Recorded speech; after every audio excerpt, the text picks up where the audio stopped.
Ang guest po namin ngayong gabi, wala pong iba kundi si Mayor Bernie Tacoy ng Madag-Ob, Leyte. Tama ba, Mayor, ang aking pronunciation? Tacoy, ano pa dapat? Takoy po, Takoy. Bernie Takoy. Tama. Ng Matag-Ob, Leyte. Good evening po, Mayor. Good evening po. Good evening, Mayor. Good evening, Mayor, and welcome po sa STL. So, medyo na bago natin puntahan yung mga personalities na medyo gusto nating mag-zero in doon. Yung pong sinabi nyo sa mga interviews at yung DPWA, so lagi kayong binabypass yung municipal government at yung mga permit ay parang hindi dumadaan sa inyo at wala daw transparency. Mako-confirm nyo ba na talagang ganun ang gawi kaya nagkakaroon ng mga proyektong lumalampas sa inyo, siyempre? Yes po, actually po, itong mga project ng DPWH dito sa bayan namin po ay dapat nauna tayo sa consultation, sa planning, then coordination. Pero as nasa experience po namin dito, mula ng pag-upo ko po dito as mayor, may mga time na magpunta man sila sa office, pero for courtesy, andyan na yung project for implementation na. Ang iba naman ay implemented na. Tapos kung may darating man sa opisina natin, yung mga accomplishment report na lang, anong magagawa natin dyan? Kung letter na lang of accomplishment report, hindi naman tayo kasama kung paano dinesisyonan na itatayo yung mga project na yan dyan sa bayan natin o sa mga barangay natin. Mayor, magpo-focus po ako dito sa flood control project na ipinakita po natin sa video. Yan pong flood control project na yan, kailan nga po uli yan ginawa? Ang implementation nito ng project is last February 2025. Pero nagkaroon sila ng groundbreaking dyan last March 27, I think. Tapos, hanggang ngayon, actually hindi pa natapos yan.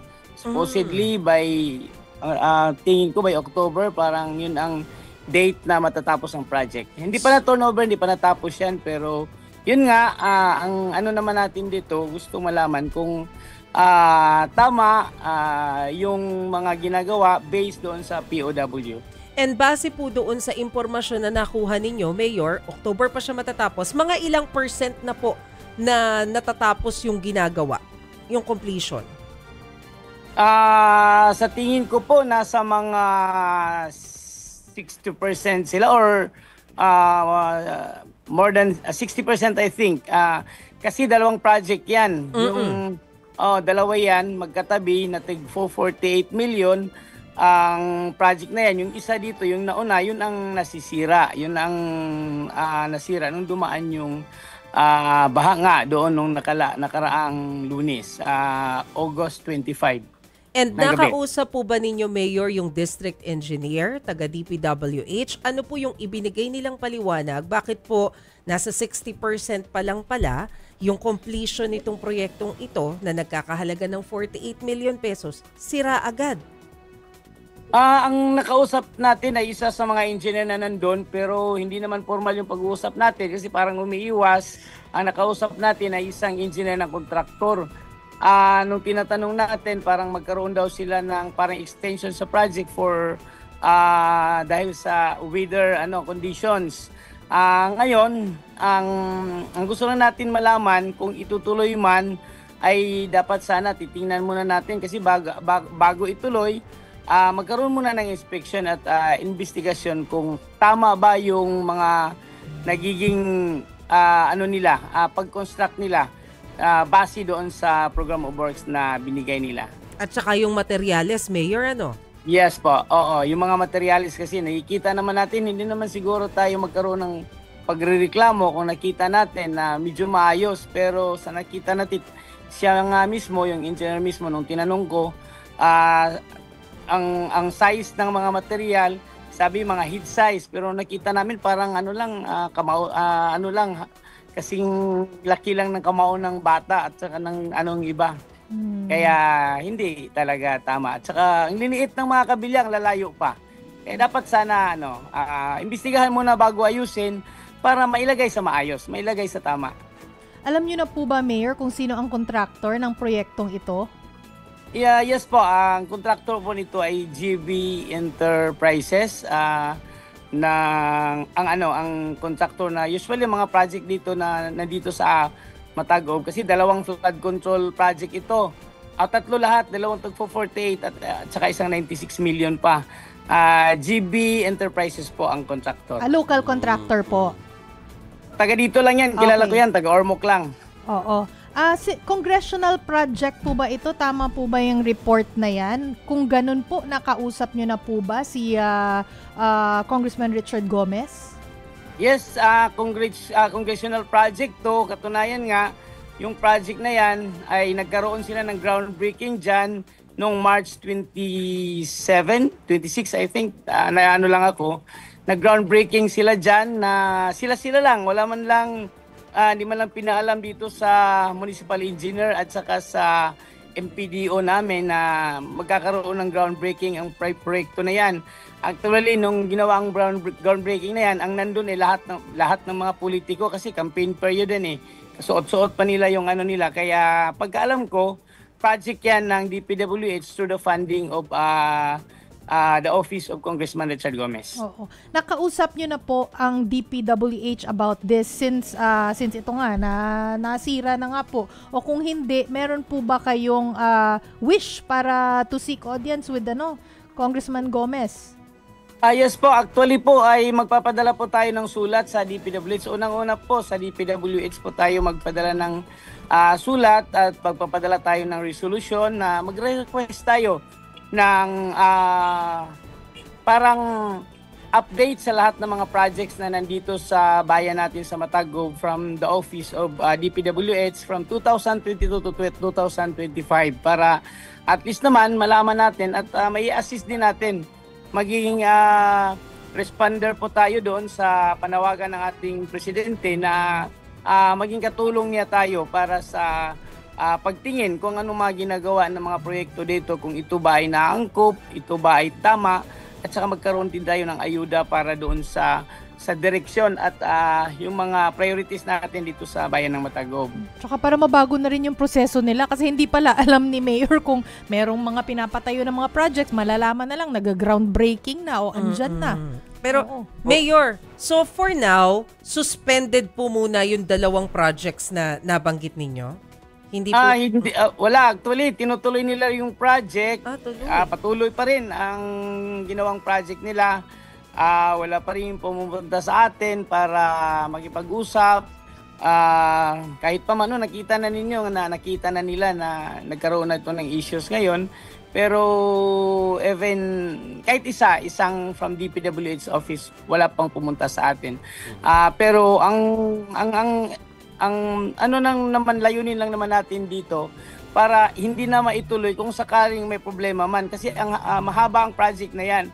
At saka kung sana kung ma-check, ma-investigate, dapat mag-usap at matulungan namin kasi ang pagkalam naman natin itong congressman natin dito, napakalaki ng pondo para sa distrito natin. Naghanap talaga siya ng pondo para mailagay dito kaya mas maganda na matulungan din natin siya sa implementasyon nito na mailagay sa maayos yung mga pinaghirapan niya mga pondo. So ano po ang plano natin, Mayor, moving forward? Yes po, una, sana po magkaroon tayo ng dialogue sa DPWH, sa contractor at siyempre kay Congressman Richard Gomez sakaling gusto niyang kunin yung side natin para kung ano rin ang maitutulong natin sa proyekto na yan kasi gusto po natin yung transparency. Unang-una, yung lahat ng mga proyekto po na dumating dito sa bayan natin ay walang mga permittees, walang mga permits o hindi kumukuha ng building permits sa engineering office natin. At sana man lang, ayun, magkakaroon na naman ng budget hearing ang Kongreso. Sana man lang ay bago mag-uumpisa ay malaman ng bayan natin ng Matagog o magkaroon tayo ng chance na may presentar natin yung mga priorities natin, lalo na itong issue ng flood control kasi ang bayan namin sa Matagog is a catch basin municipality. Ibig sabihin lahat ng tubig sa katabi naming bayan ay dito napunta sa amin bago lalabas papuntang sapa at saka sa dagat, kaya problema talaga kami. At ang lugar pa naman namin ay isang rice farming area. Ang laki lang, lawak ng ng rice field namin, which is ngayon nga di pa mag-umpisa yung anihan, wala na 40% ng mga rice field namin ay binabaha at problema na rin sa mga farmers namin. Okay. Last na lang kasi we tried to get the side of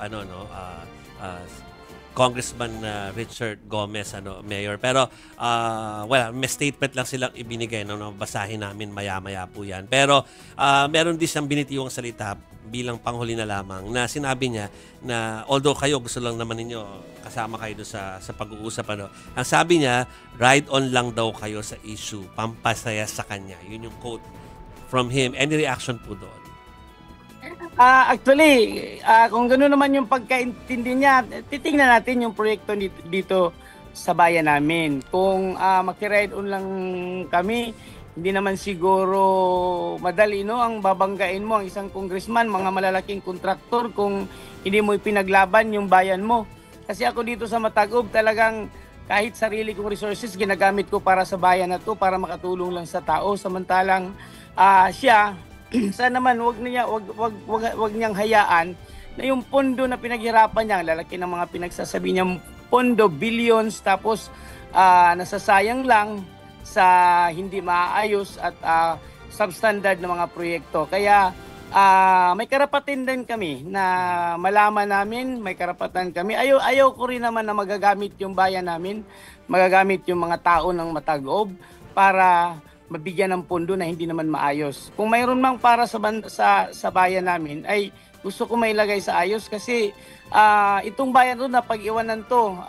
Second term ko ngayon pero on my own resources, sa resources ng bayan namin dito, napaunlad naman namin ito. Pero mas maganda sana kung maging may kaparti naman kami dahil hindi naman natin may kubli, no, na may mga tao din siya dito sa bayan na to. Kahit manatalo siya dito, may mga tao pa rin na sumusuporta sa kanya. Kaya sana, dapat po magkaroon tayo ng transparency. Mag-uusap kasi mula nung naupo akong mayor dito ay even once, hindi talaga kami nagkausap ni Richard Gomez. Hindi kami nagkita man lang o nagkaroon man lang ng isang dialogue kung ano man ang mga kailangan niyang ipagawa sa amin bilang kami na nandito ay pwede niya kaming utusan, pwede niya kaming tanungin kung ano ang maging suporta namin sa mga programa niya para mas mapaunlad pa ang bayan na to. Okay. Thank you, Mayor. Mayor, sorry sige. nakalimutan ko lang yung sinabi ninyong pangalan ng contractor. Ano nga po ulit yung pangalan ng contractor? Ang contractor po dito ay JV Enterprises. Parang ano sorry, yan? JV. Jar, Hindi GB. Yeah. Okay. Ano po siya? Jar Victory. Victory Ayun. Enterprises. Okay, Malinaw po. sige Mayor. Sige po. Thank you Salamat po for your time at sa ulitin po, Mayor Bernie Tacoy ng Leyte. Thank you Matag-Ob po. Leyte. Salamat po. Salamat.